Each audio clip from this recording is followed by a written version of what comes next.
Very warm welcome, guys.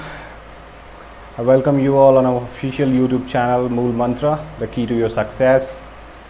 और रोज़ की तरह मैं लेकर आ चुका हूँ आज की तारीख का एडिटोरियल एनालिसिस, साथ ही साथ हो गई क्विज़ और उसके बाद जो है वोकैबलरी भी होगी साथ ही में। ठीक है, चलिए हम देख लेते हैं क्या चीज़ें हैं आज आपके लिए।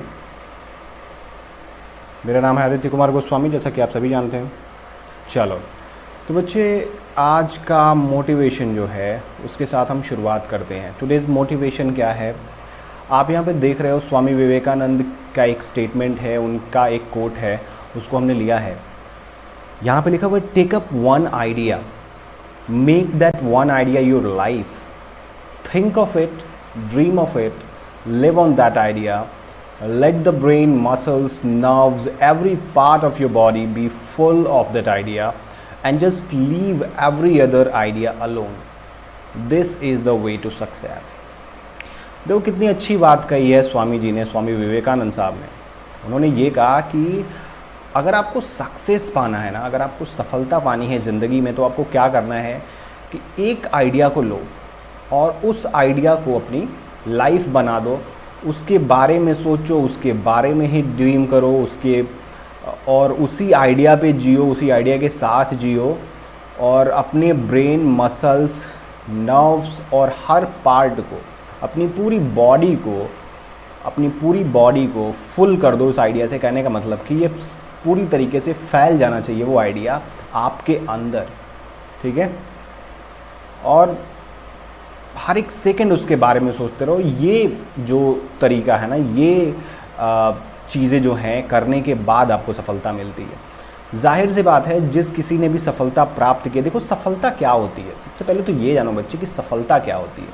सफलता का मतलब ये नहीं है कि आप कोई एग्ज़ाम क्लियर कर जाते हो और आपको नौकरी मिल जाती है तो आप सफल हो गए। नहीं, ज़िंदगी में हर कदम पे मुश्किलें हैं और ज़िंदगी में हर कदम पे सफलता असफलता की चीज़ें आती रहती हैं। ठीक है ना, तो यहाँ पे सफलता का मतलब सिर्फ नौकरी पाने से हमारा मतलब नहीं था।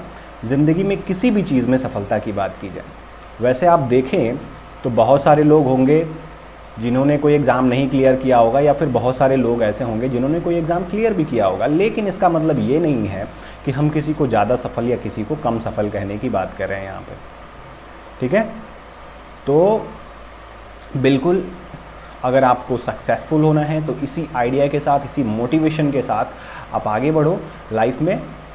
बाकी तो सारी चीज़ें सेकेंडरी हैं, पहले अपने लक्ष्य की तरफ बढ़ो। ठीक है ना, चलिए, तो ये था आज का हमारा मोटिवेशन। और अब हम देख लेते हैं कि आज का हमारा जो आर्टिकल है वो बेसिकली किस बारे में है और क्या कह रहा है। देखो यहाँ पे लिखा हुआ बच्चे, अलोन ऑन द टॉप, यानी कि अकेले टॉप पे, ऑन इंडियाज़ कोविड-19 नंबर्स। यानी कि शुरू से ही देखो कई महीनों से यही चर्चा चल रही है, कोविड-19 के बारे में ही चल रही है। आज का भी जो आर्टिकल है हमारा बेसिकली कोविड-19 पे ही बेस्ड है।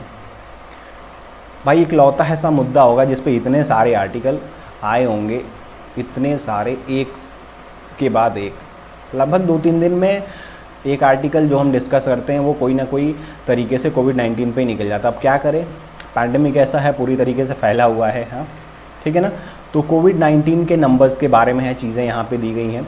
बेसिकली हम इसको पढ़ेंगे, लेकिन कब, सबसे पहले हम वोकैब देखेंगे। ठीक है ना, चलो यहाँ पे आप देख रहे हो वोकैबलरी सितंबर 1 की।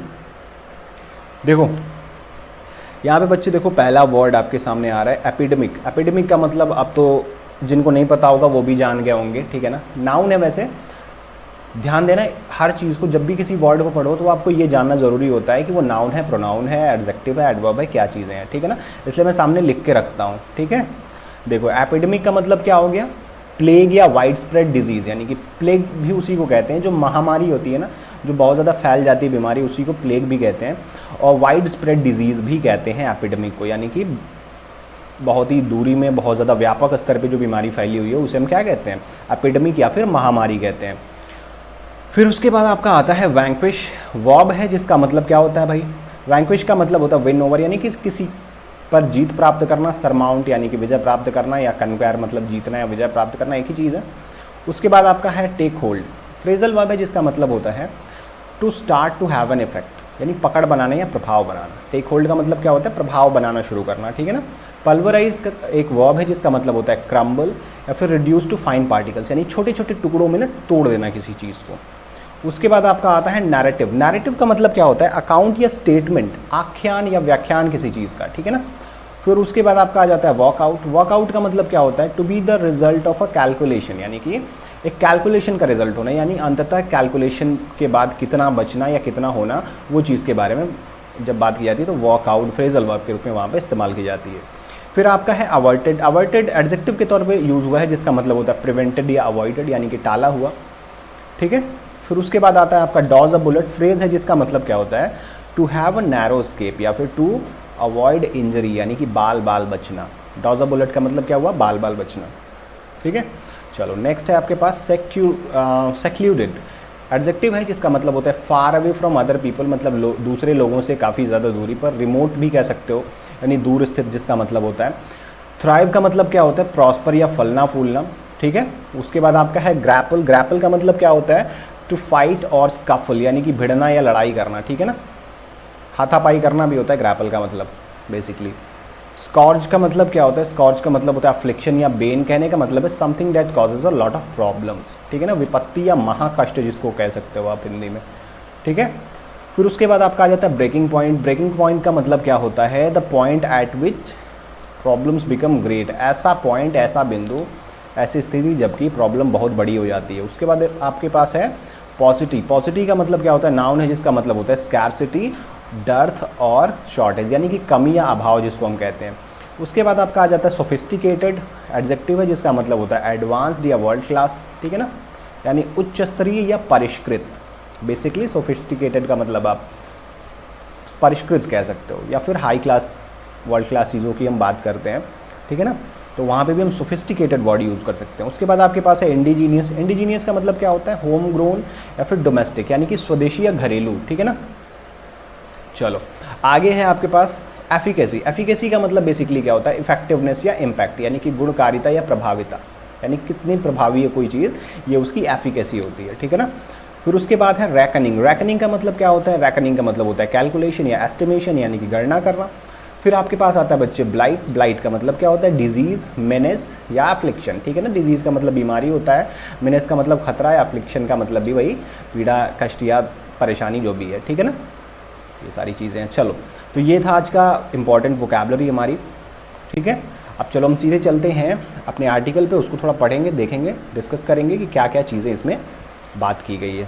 देखो यहाँ पे कोने में देखो लिखा हुआ है the gaps in India's health care exposed by the pandemic must be closed quickly, यानी कि जो गैप्स इंडिया के हेल्थ केयर में एक्सपोज किए गए हैं पैंडमिक के आने के बाद से, उसे क्लोज़ किया जाना चाहिए क्विकली, यानी जल्दी उसको क्लोज़ किया जाना चाहिए।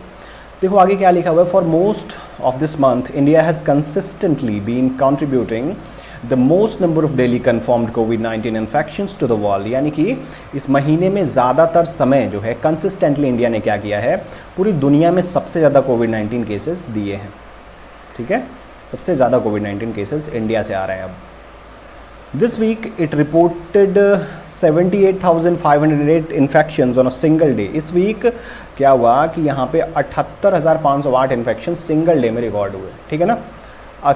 रिकॉर्ड सिंगल डे स्पाइक, जो कि एक रिकॉर्ड सिंगल डे स्पाइक है। स्पाइक का मतलब जो है वो बढ़ोतरी होता है, ठीक है ना, तेज़ी के साथ बढ़ोतरी होना। That has pushed the infection tally to over 3.6 million, और उसकी वजह से इन्फेक्शन टैली जो इंडिया का है वो 3.6 मिलियन से ज़्यादा, यानी अब 36 लाख से ज़्यादा हो चुका है, ठीक है। In March when the epidemic was yet to take hold in the country there was a belief that it could be vanquished, यानी कि जब मार्च में अभी टेक होल्ड कर रहा था, यानी कि अभी प्रभाव उसका शुरू हो रहा था एपिडेमिक का, ठीक है, कंट्री के अंदर, तो ऐसे ही बिलीव थी, ऐसा लोगों का मानना था, लोग सोच रहे थे कि हम आसानी से इसे हरा सकते हैं, वैंक्विश कर सकते हैं, ठीक है ना। In those days projections based on epidemiological modeling which indicated the millions would be infected were met with denial, और उस समय जो मॉडलिंग, जो सारी चीज़ें सामने आ रही थी, ठीक है ना, कोरोना के बारे में, एपिडेमिक के बारे में, और कहा जा रहा था कि मिलियंस लोग इससे प्रभावित होंगे, मिलियंस लोग इससे इन्फेक्टेड होने वाले हैं, उसको पूरी तरीके से डिनाई कर दिया गया, गवर्नमेंट के द्वारा इसे डिनाई कर दिया गया, और as well as disbelieve by many, और बहुत सारे लोगों के द्वारा डिसबिलीव भी जो है वहाँ पे इस चीज़ को लेके किया गया। मैं ही एक बार मैं अपनी बात बताऊँ, मैं एक बार न्यूज़ चैनल देख रहा था, तो वहाँ पे अमेरिका के किसी एक्सपर्ट ने, इंडिया में अभी शुरुआत हुई थी, तुरंत की शुरुआत हुई थी अभी रिसेंटली, इंडिया में 500,000 केसेस थे और अमेरिका में स्थिति कुछ गड़बड़ हो रही थी। तो उन्होंने उस टाइम पे कहा था कि इंडिया में 2 करोड़ केसेस हो सकते हैं, और अभी जैसी स्थिति है मुझे नहीं लगता कि उनकी बात कोई ज़्यादा गलत है। इंडिया में 2 करोड़ केसेस बिल्कुल हो सकते हैं, मे भी हो भी चुके हों, कुछ कहा नहीं जा सकता, है ना। देखो आगे लिखा हुआ है, specially because of how it had pulverised medical health systems in Europe and the United states. और स्पेशली इस वजह से हम बात करें कि इसने किस तरीके से मेडिकल और हेल्थ सिस्टम को यूरोप और यूनाइटेड स्टेट में पल्वराइज कर दिया था, यानी कि उसको चकनाचूर कर दिया, उसको तोड़ दिया एकदम बिल्कुल, ठीक है ना। इतनी बड़ी बड़ी कंट्रीज, इतनी डेवलप्ड कंट्रीज़ के हेल्थ सिस्टम को इसने क्या कर दिया, पल्वराइज कर दिया, यानी कि चकनाचूर कर दिया। The dominant note in the government's narrative on how it has handled the pandemic is that it has kept India's death rate low. यानी कि देखो गवर्नमेंट ऑफ इंडिया क्या कह रही है कि इसका डोमिनेंट रोल किस तरीके से रहा है, किस तरीके से क्या डोमिनेंट नोट अपना मतलब ये बता रही है अपने नैरेटिव का, जो इसका आख्यान है, जो अपनी व्याख्या कर रही है कि किस तरीके से इसने हैंडल किया है पैंडमिक की। तो ये इंडिया में ये कहा जा रहा है गवर्नमेंट के द्वारा कि भाई हमने डेथ रेट लो रखा है, ठीक है। इंडिया की डेथ रेट जो है वो केस फैटिलिटी रेट जो है वो बिलो 2% है, 2% से नीचे है, और जिसकी वजह से 64,500 डेथ्स अभी तक हुई हैं। यूएस और ब्राज़ील में यही जो है हो जाता है कुछ ज़्यादा, 3% के आसपास हो जाता है, around 3%। And a good number of countries that lead the कोविड-19 tally have their confirmed deaths in that region, ठीक है ना। और काफ़ी ज़्यादा संख्या में जो है, जो जिनके यहाँ काफ़ी ज़्यादा कोविड-19 की टैली है, कोविड-19 के नंबर्स हैं, उनके भी कन्फर्म केसेस इसी एरिया के आसपास, इसी रीजन के आसपास हैं कुछ, ठीक है ना। Were India to have a similar death rate, ठीक है। यहाँ पे देखो अजम्पशन की बात एक की जा रही है कि अगर इंडिया का भी डेथ रेट सेम होता तो इंडिया में अब तक डेथ जो है वो कितनी हुई होती, 1,03,000 के आसपास डेथ हुई होती, जो कि अभी 64,500 के आसपास है, ठीक है। Whether the nearly 40,000 averted deaths are so far evidence of a dodged bullet, ठीक है ना। यहाँ पे देखो कहा जा रहा है कि अभी 40,000 अवॉइडेड डेथ्स जो हैं वो डॉज्ड बुलेट की तरह, यानी बाल बाल बचे हैं लोग। 40,000 लोग उसमें से ऐसे भी हैं जो बाल बाल बचे हैं, यानी कि आगे उनकी स्थिति ख़राब हो सकती है। देखो बहुत सारी चीज़ें ऐसी भी सुनने में आ रही हैं कि कोविड-19 से जो लोग अफेक्ट हो रहे हैं या फिर जो लोग ठीक भी हो जा रहे हैं, उनके बारे में बात ऐसी की जा रही है कि उनको प्रॉब्लम्स काफ़ी ज़्यादा हो जा रही हैं, उनको बहुत सारी प्रॉब्लम आगे चल के हो जा रही है, जिसकी वजह से वो काफ़ी ज़्यादा बीमार पड़ जा रहे हैं, ठीक है ना। Undercount that results from states reporting suspected और probable deaths as required by ICMR guidelines and not medically certifying all deaths can only be known by more data being made available in the future for analysis। तो देखो ये जो सारी चीज़ें हैं, under count करना यानी कि कम गिनती करना, या स्टेट्स के द्वारा जो है सस्पेक्टेड या प्रोबेबल डेथ्स, जो ऐसे सस्पेक्टेड डेथ्स भी जो हैं जिनके सस्पेक्ट किया जा रहा है कि हाँ इनको कोविड-19 की वजह से इनकी डेथ हुई है, ठीक है ना, तो वो डेटा अभी अवेलेबल नहीं कराया गया है। तो अगर वो डेटा अवेलेबल करा दिया जाए तो शायद चीज़ें और ज़्यादा भयावह स्थिति जो सामने वास्तव में तो है, लेकिन डेटा के रूप में भी सामने आ सकती है। हालांकि ICMR की तरफ से ऐसी गाइडलाइंस हैं, लेकिन स्टेट गवर्नमेंट्स के द्वारा ऐसा किया नहीं गया है अभी तक, ठीक है। तो वो आगे लिखा हुआ है that the virus has managed to infect some of India's most secluded tribes in the Andaman and Nicobar Islands is a pointer that it has now set deep roots within the country along with several other bacteria and viruses that thrive in India's tropical climate। यानी कि देखो कहा जा रहा है कि virus चूँकि अब क्या कर चुका है, इंडिया के मोस्ट सेक्लूडेड प्लेस, यानी कि मोस्ट जो सॉलिटरी या रिमोट प्लेस कह सकते हो, अंडमान एंड निकोबार, वहाँ के ट्राइब्स में भी घुस चुका है। वहाँ के ट्राइब्स जो हैं, वहाँ का जो ट्राइबल एरिया है, वहाँ के लोगों को भी क्या कर चुका है, अफेक्ट कर चुका है बहुत बुरी तरीके से, ठीक है। तो इसकी वजह से हम कह सकते हैं कि इंडिया में ये पूरी तरीके से फैल चुका है, और कुछ और बैक्टीरिया और वायरसेस के साथ जो कि भारत में फलते फूलते हैं, थ्राइव करते हैं, ठीक है, उनके साथ जो कि भारत का ट्रॉपिकल क्लाइमेट है उसमें फलते फूलते हैं, उसमें विकास करते हैं, उनके साथ ही साथ अब ये पूरी तरीके से रह रहा है और फैल चुका है। इट्स इनविंसिबिलिटी, इनविंसिबिलिटी का मतलब होता है अजेयता, यानी जिसे हराया ना जा सके, मतलब हराया ना जा सकना कहने का मतलब है। इसकी अविजेयता जो है या इनविंसिबिलिटी जो है has contributed to the wide spread adoption of face covers and mask and the vital role of maintaining hygiene and avoiding crowds. यानी कि इसकी वजह से, इसकी जो अजेयता है उसकी वजह से काफ़ी ज़्यादा वाइड स्प्रेड अडॉप्शन हुआ है फेस कवर या मास्क का। लोग काफ़ी ज़्यादा स्तर पे, काफ़ी ज़्यादा बड़े स्तर पे अब मास्क का प्रयोग करने लगे हैं, फेस कवर का प्रयोग करने लगे हैं और हाइजीन मेंटेन करने लगे हैं। ठीक है ना, हाइजीन मेंटेन करना तो बहुत ज़रूरी चीज़ है। पहले भी कहा जाता था ऐसा कि हाथ वाथ आपको धोते रहने चाहिए, लेकिन पहले लोग बात नहीं मानते थे, लेकिन अब भाई ज़िंदगी का सवाल है तो हाथ वाथ भी धोते रहते हैं लोग। ठीक है ना। These are welcome behavioral changes that will serve well in the future when India will continue to grapple with seasonal outbreaks and epidemics of influenza, dengue and as well as cause of TB। यानी कि देखो कहा जा रहा है कि ये जो बिहेवियरल चेंजेस हैं, ये व्यवहार में जो चेंजेस हैं वो क्या करेंगे, they will serve in the future, वो फ्यूचर में भी सर्व करेंगे। ठीक है ना।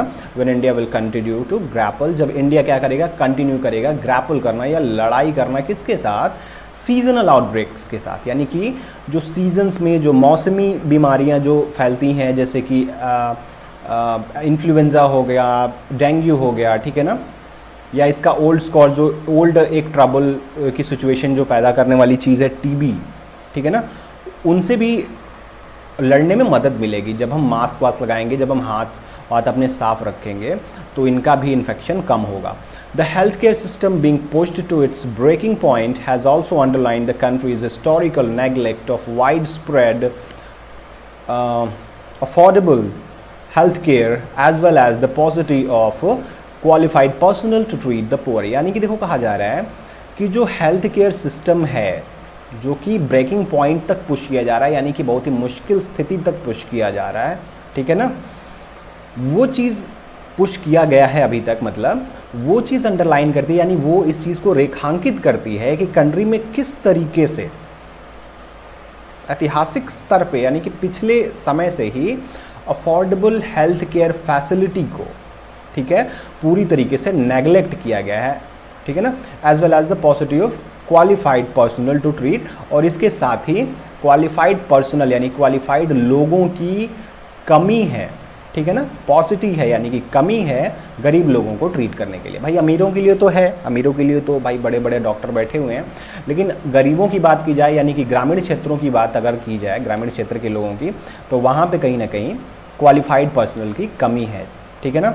In spite of the availability of the sophisticated labs and expert scientist and doctors, India continues to struggle to develop indigenous testing kits as well as conduct well-designed trials to check for the efficacy of drugs that might help with the infection। यानी कि देखो कहा जा रहा है कि India में इन spite of availability of sophisticated labs, यानी कि इंडिया में वर्ल्ड क्लास लैब्स हैं, बेहतरीन लैब्स हैं, परिष्कृत सोफिस्टिकेटेड लैब्स हैं, एक्सपर्ट साइंटिस्ट और डॉक्टर्स हैं, लेकिन फिर भी इंडिया जो है वो लगातार स्ट्रगल कर रहा है। कंटिन्यूज टू स्ट्रगल मतलब क्या होना, लगातार स्ट्रगल करना, यानी कि इंडिया क्या कर रहा है भाई, लगातार स्ट्रगल कर रहा है किस चीज़ में, इंडिजीनियस टेस्टिंग किट डेवलप करने में, यानी कि देशी टेस्टिंग किट डेवलप नहीं कर पा रहा है, और साथ ही साथ जो है ट्रायल्स भी सही तरीके से इसमें दवाइयों की प्रभाविकता को लेके, दवाइयों की गुणकारिता को लेके, एफिकेसी को लेके, यानी कि उनकी जो प्रभाव उत्पादकता होती है, ठीक है ना, उसको चेक करने को लेके भी जो है काम सही से नहीं हो पा रहा है। ठीक है। There must be deep reckoning to fix gaps in the manufacturing and product delivery chain to put in place new habits and erect a strong line of defense against future blight। यानी कि देखो क्या किया जाना चाहिए, एक deep reckoning होनी चाहिए, यानी पूरी तरीके से एक एस्टिमेशन या फिर कैलकुलेशन अच्छी तरीके से होना चाहिए सारी चीज़ों का। ठीक है ना, ध्यान से सारी चीज़ों को देखा जाना चाहिए, और जो गैप्स हैं, जो गलतियां हैं, जो ग्लिचेस हैं, उनको सही करने की कोशिश करनी चाहिए, है ना। और इसके अलावा मैन्युफैक्चरिंग और प्रोडक्ट डिलीवरी चेन को सही तरीके से लाने के लिए नई हैबिट्स को भी जो है इंक्लूड करना चाहिए। और क्या करना चाहिए, इरेक्ट करना चाहिए एक स्ट्रॉन्गर लाइन ऑफ डिफेंस, यानी कि एक लंबी लाइन ऑफ डिफेंस, यानी कि सुरक्षा की रेखा खड़ी की जानी चाहिए फ्यूचर ब्लाइट्स के लिए, यानी कि फ्यूचर में आने वाली जो परेशानियां हैं, जो बीमारियां हैं इस तरीके की, उनके लिए। ठीक है ना। तो ये था हमारा आर्टिकल आज का। आई होप आपको सारी चीज़ें समझ में आई होंगी।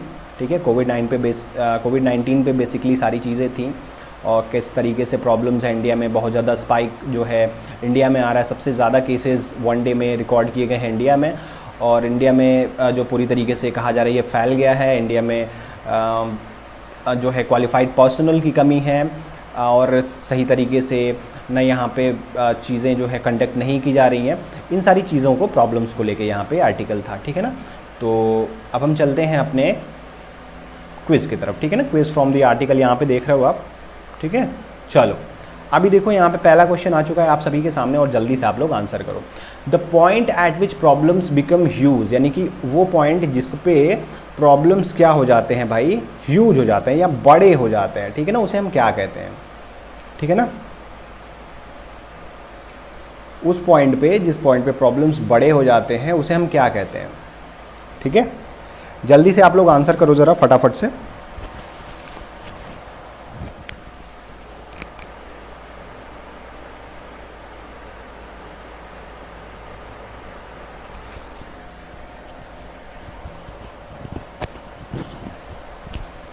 बताओ भाई। ठीक है, चलो मैं बता देता हूँ। अभी आपने पढ़ा था वहाँ पे, उसे हम क्या कहते हैं, ब्रेकिंग पॉइंट कहते हैं। ठीक है ना, the point at which problems become huge is called breaking point. चलो नेक्स्ट क्वेश्चन जो है, अब आपकी स्क्रीन पे दिख रहा होगा next question. The word synonymous to paucity is, paucity के सिनोनिमस वर्ड क्या होता है। ठीक है, पॉसिटी के सिनोनिमस वर्ड क्या होता है वो आपको बताना है। जल्दी से बताओ, आंसर करो। जल्दी से आप लोग बताओ, आंसर करो फटाफट से बच्चे।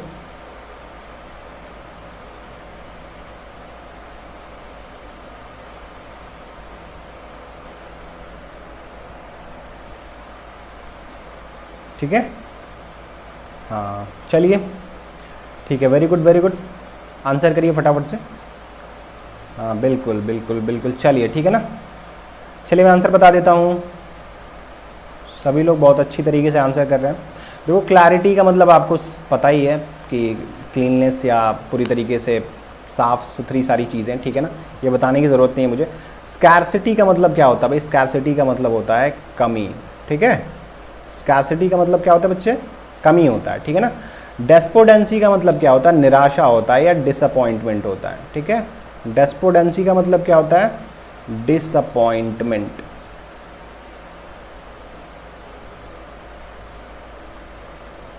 ठीक है ना, तो ये तो होगा नहीं। यूनिफॉर्मिटी का मतलब क्या होता है, एक रूपता होता है, यानी सारी चीज़ें जो है एक जैसी हो, एक रूपता हिंदी में कह सकते हो इसको, यूनिफॉर्मिटी यानी एक रूपता। एफिशिएंसी का मतलब क्या होता है भाई, एफिशिएंसी का मतलब कार्यकुशलता होता है। ठीक है, कार्यकुशलता। ठीक, सही है। तो पॉसिटी का मतलब अभी मैंने क्या बताया था, पॉसिटी का मतलब मैंने बताया था डर्थ या स्कैर्सिटी या लैक। ठीक है ना, ये सारी चीज़ें होती हैं। तो ये आपका सेकंड ऑप्शन सही हो जाएगा। ठीक है, सेकंड ऑप्शन स्कैर्सिटी सिनोनिम हो जाएगा। चलो नेक्स्ट क्वेश्चन आते हैं। The word opposite to vanquish is, vanquish के अपोजिट वर्ड क्या है।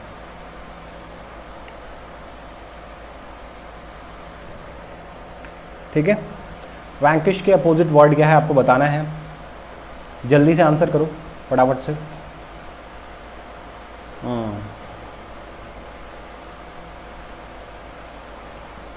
चलिए फटाफट से आंसर करिए जल्दी से। वेरी गुड वेरी गुड, चलिए बहुत अच्छा आंसर कर रहे हैं सभी लोग। गुड गुड गुड, चलिए चलिए अब मैं आंसर बता देता हूँ। ठीक है ना, वैंक्विश का मतलब देखो मैंने क्या बताया था, वैंक्विश का मतलब क्या होता है बच्चे,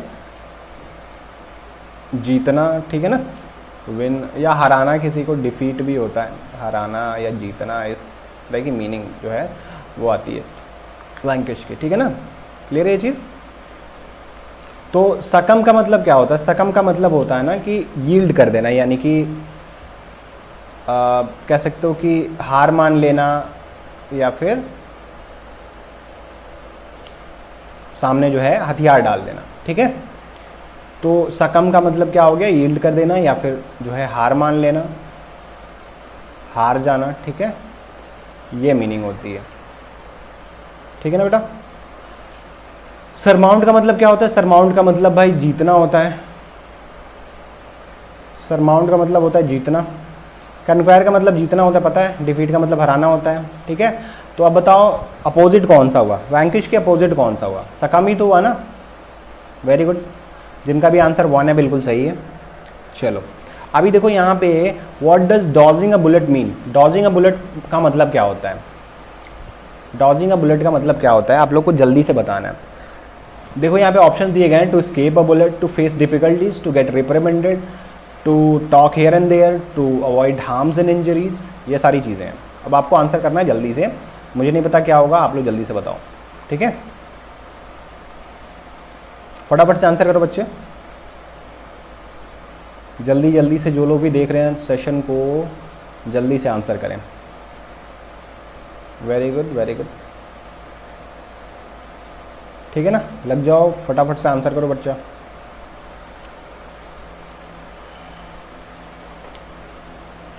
और एक चीज़ जान लो, आज 11 बजे से ट्विटर कैंपेन है, ठीक है ना।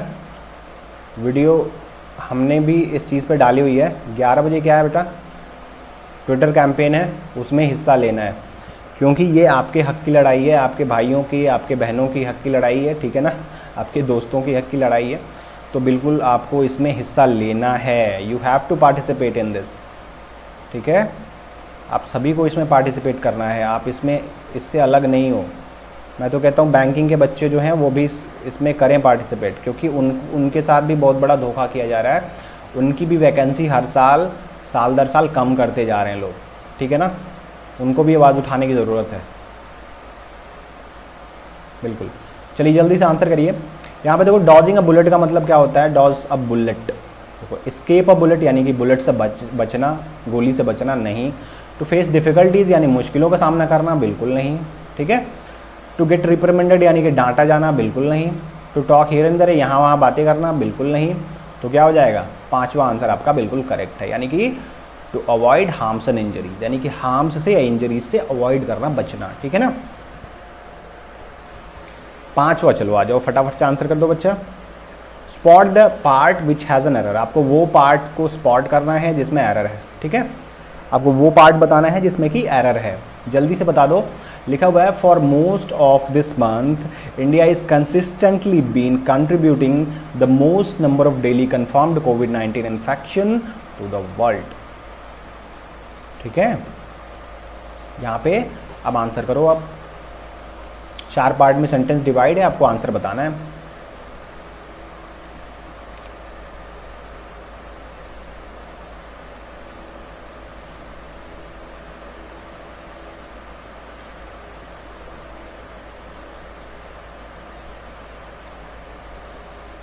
जल्दी करो, ठीक है, जल्दी जल्दी से आंसर करो भाई।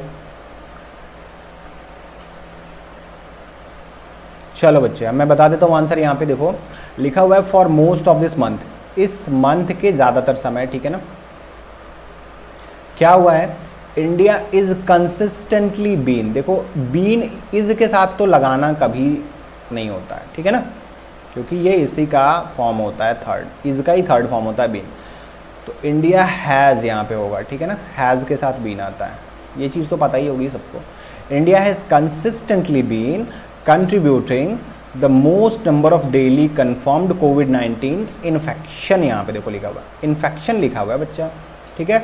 अभी देखो ये क्या लिखा हुआ है, सिंगुलर लिखा हुआ है। अभी यहाँ पे देखो मोस्ट नंबर ऑफ जब लिख रहे हो आप, तो जाहिर सी बात है एक से तो ज़्यादा ही होगा ना, ठीक है ना। प्लूरल होने के लिए क्या चाहिए, प्लूरल होने के लिए एक से ज़्यादा होना चाहिए। और अगर मोस्ट नंबर ऑफ लिख रहे हो तो मोर देन 1 तो होगा ना, ये चीज़ तो क्लियर है ना। तो यहाँ पे इन्फेक्शन कैसे हो सकता है, फिर यहाँ पे हमें प्लूरल की ज़रूरत है ना बच्चा, यहाँ पे हमें प्लूरल की ज़रूरत है। तो क्या हो जाएगा यहाँ पे हो जाएगा इन्फेक्शंस, ठीक है।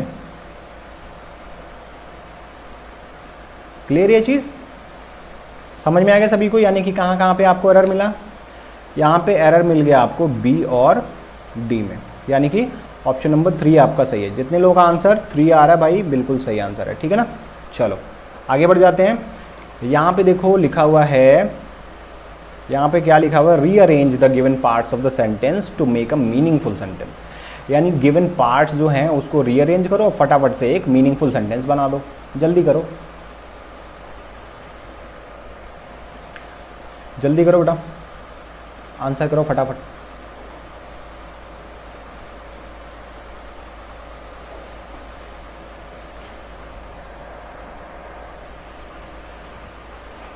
हम देखो अभी क्लास आपकी जो है वो पूरी तरीके से हम कोशिश कर रहे हैं कि हम आपको बेहतर से बेहतर चीज़ें दें, आपकी तैयारी अच्छी तरीके से हो, ठीक है ना।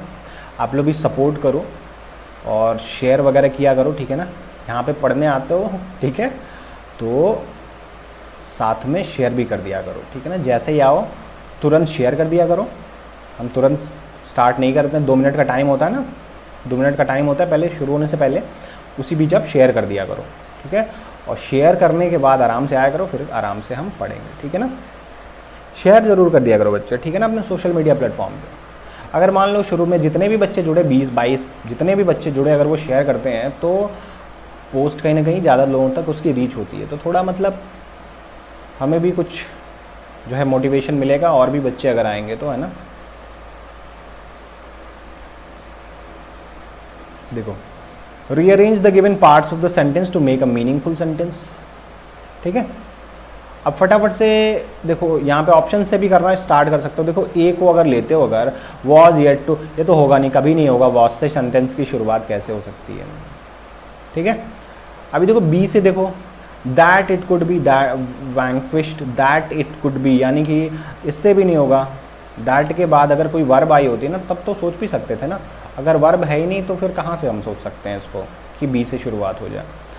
सी से, इन March when it was the, देख लो भाई, इन March when it was the, यानी कि मार्च में जब क्या था, व्हेन द, सी से बाद क्या कह रहा है, ई, ठीक ना। व्हेन द एपिडेमिक, यानी कि when the epidemic, in March when the epidemic, ठीक है। was yet to take hold in the country, was yet to take hold in the country, यानी कि अभी क्या बन रहा है भाई, CPA, ठीक है। फिर उसके बाद डी, देयर वॉज, यहाँ पे क्या कहा जा रहा है, यहाँ पे देखो कहा जा रहा है there was the belief, that it could be vanquished, कि इसे हराया जा सकता है, यानी कि डी और बी। मस्त, आपका ये पूरी तरीके से रीअरेंजमेंट तैयार, ठीक है ना। यानी ऑप्शन 3 के साथ आप बिल्कुल जा सकते हो, यहाँ पे आपका पूरा सेंटेंस एक मीनिंगफुल सेंटेंस बन जाता है। आप अपने सेटिस्फेक्शन के लिए इसको भी चेक कर सकते हो, लेकिन ये दोनों गलत ही आएंगे, ठीक है ना, क्योंकि यहाँ पे बन चुका है। चलो, अब आज के सेशन का हमारा ये लास्ट क्वेश्चन है, जल्दी से आंसर करो। Spot the part that contains an error, आपको वो पार्ट जो है स्पॉट करना है जिसमें एरर है। इसको ध्यान से करिएगा इस क्वेश्चन को, ठीक है ना, पूरी तरीके से। उम्मीद करता हूँ कि बच्चे एक सही आंसर दें, ठीक है ना। जल्दी से आंसर करो इसको फटाफट से, क्विकली।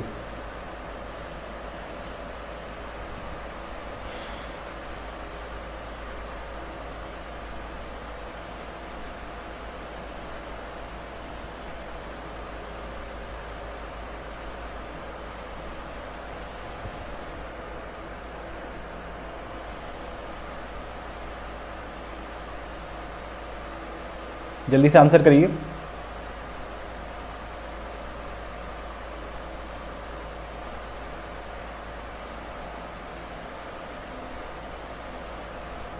जल्दी से आंसर करिए, फटाफट से आंसर करिए भाई। चलिए हम इसका आंसर देख लेते हैं, ठीक है ना। इसका आंसर हम देख लेते हैं। देखो सेंटेंस को पढ़ना स्टार्ट करो। देखो यहाँ पे क्या लिखा हुआ है, the dominance note in the government's narrative. Dominance note, अभी देखो नोट क्या होता है, नोट तो क्या होता है भाई, वो होता है नाउन। नाउन होता है ना। अगर ये नाउन होता है तो इसके पहले ये यहाँ पे क्या आना चाहिए, एडजेक्टिव आना चाहिए। आना चाहिए कि नहीं आना चाहिए, एडजेक्टिव आना चाहिए। तो डोमिनेंस तो एडजेक्टिव है नहीं ना, ये तो नाउन है, तो यहाँ पे क्या हो जाएगा बेटा, डोमिनेंट हो जाएगा। The dominant note in the government's narrative, जो डोमिनेंट नोट है गवर्नमेंट के नैरेटिव में, in how it has handled, जो नैरेटिव है उसके बारे में कि इसने कैसे हैंडल किया है। तो देखो नैरेटिव ऑन या स्टेटमेंट ऑन, यानी किसी चीज़ पर स्टेटमेंट दिया जाता है, ठीक है ना, किसी चीज़ में स्टेटमेंट नहीं दिया जाता, समझ लो इस चीज़ को। नैरेटिव ऑन होता है, नैरेटिव के साथ ऑन ही यूज़ करोगे, ठीक है ना। गवर्नमेंट्स नैरेटिव, इनकी जगह पे क्या हो जाएगा बेटा, ऑन हो जाएगा। On how it has handled the pandemic is that he, अभी देखो ही यहाँ पे यूज कर रहे हैं। On how it has handled the pandemic is that he, अभी ही किसके लिए यूज हुआ है, गवर्नमेंट के लिए हमने ही यूज कर दिया। अभी गवर्नमेंट बताओ क्या कोई पर्सन है, क्या कोई व्यक्ति है कि उसके लिए ही यूज करोगे, बिल्कुल नहीं, तो ही यूज नहीं होगा इसके लिए। ही की जगह पे क्या हो जाएगा बेटा, इट हो जाएगा, है ना, इट हो जाएगा, बिल्कुल। Handle the pandemic that it has kept India's death rate low, ठीक। उसके बाद से अगर हम आ जाते हैं, यानी कि हमें अभी देखो एरर कहाँ कहाँ मिल गया, ये भी देख लो, एरर कहाँ कहाँ मिल गया बेटा, हमको एरर मिल गया ए में, हमको एरर मिल गया बी में, सी में कोई एरर नहीं मिला, has kept India's death rate low, यहाँ पे कोई एरर नहीं है, ठीक है। डी की अगर बात करें तो India's confirmed cases, case fatality rate, यानी कि इंडिया की कन्फर्म केस फैटिलिटी रेट जो है is down 2%, totalling to over 64,500 death rate, down 2%, 2% से नीचे का मतलब डाउन 2% नहीं होता, क्या लिखा जाता है वहाँ पे, बिलो करेक्ट वर्ड यूज होगा, ठीक है ना, प्रीपोजिशन बिलो यूज होगा यहाँ पे, बिलो 2%, नॉट डाउन 2%, ठीक है ना, बिलो 2%, टोटलिंग टू 64,500 डेथ्स, ठीक है ना। चलो, तो यहाँ पे एरर आपको कहाँ कहाँ मिला, यहाँ पे एरर मिला आपको ए, बी और डी में, ठीक है, ई में कोई एरर नहीं है, यानी कि ऑप्शन नंबर 4 के साथ आप बिल्कुल जा सकते हो। ऑप्शन नंबर 4 जिन्होंने भी आंसर किया उनका आंसर बिल्कुल सही है। चलो, तो ये था बच्चे आज का सेशन। होप करते हैं, आशा करते हैं, उम्मीद करते हैं कि आप सभी को पसंद आता होगा, ठीक है ना। आप लोग शेयर भी किया करो, ठीक है, और हम आपके लिए थोड़ा कर रहे हैं तो आप भी हमारे लिए थोड़ा किया करो, ठीक है ना बच्चे, शेयर कर दिया करो, लाइक कर दिया करो, ठीक है, और कमेंट्स भी अपने ज़रूर यार, वैल्यूएबल कमेंट्स अपने ज़रूर किया करो। आपको अगर कोई कमी लगती है तो भी बताओ, बेझिझक आप बिना किसी हेजिटेशन के आप हमें बता सकते हो कि सर ये प्रॉब्लम है, इस तरह की चीज़ें हो रही हैं जो कि और सुधार हम कर सकें, ठीक है ना। बिल्कुल आपका सुझाव आमंत्रित है हम इनवाइट करते हैं आपकी तरफ से, कोई भी सजेशन हो, कोई भी ऐसी बात हो तो आप ज़रूर बताओ हमें, ठीक है। और एक चीज़ और बहुत ही इम्पॉर्टेंट चीज़ है जो कि अभी मैंने कहा, बीच में भी आपको कहा, लेकिन फिर से मैं कहता हूँ कि हैशटैग जो कल ट्विटर पे ट्रेंड कराना है, ठीक है ना, वो ये है, इसको ध्यान रखो आप लोग, और ये हमें कल ज़रूर करना है, मतलब आज 11 बजे से। स्पीक अप फॉर, ठीक है, SSC रेलवे स्टूडेंट्स।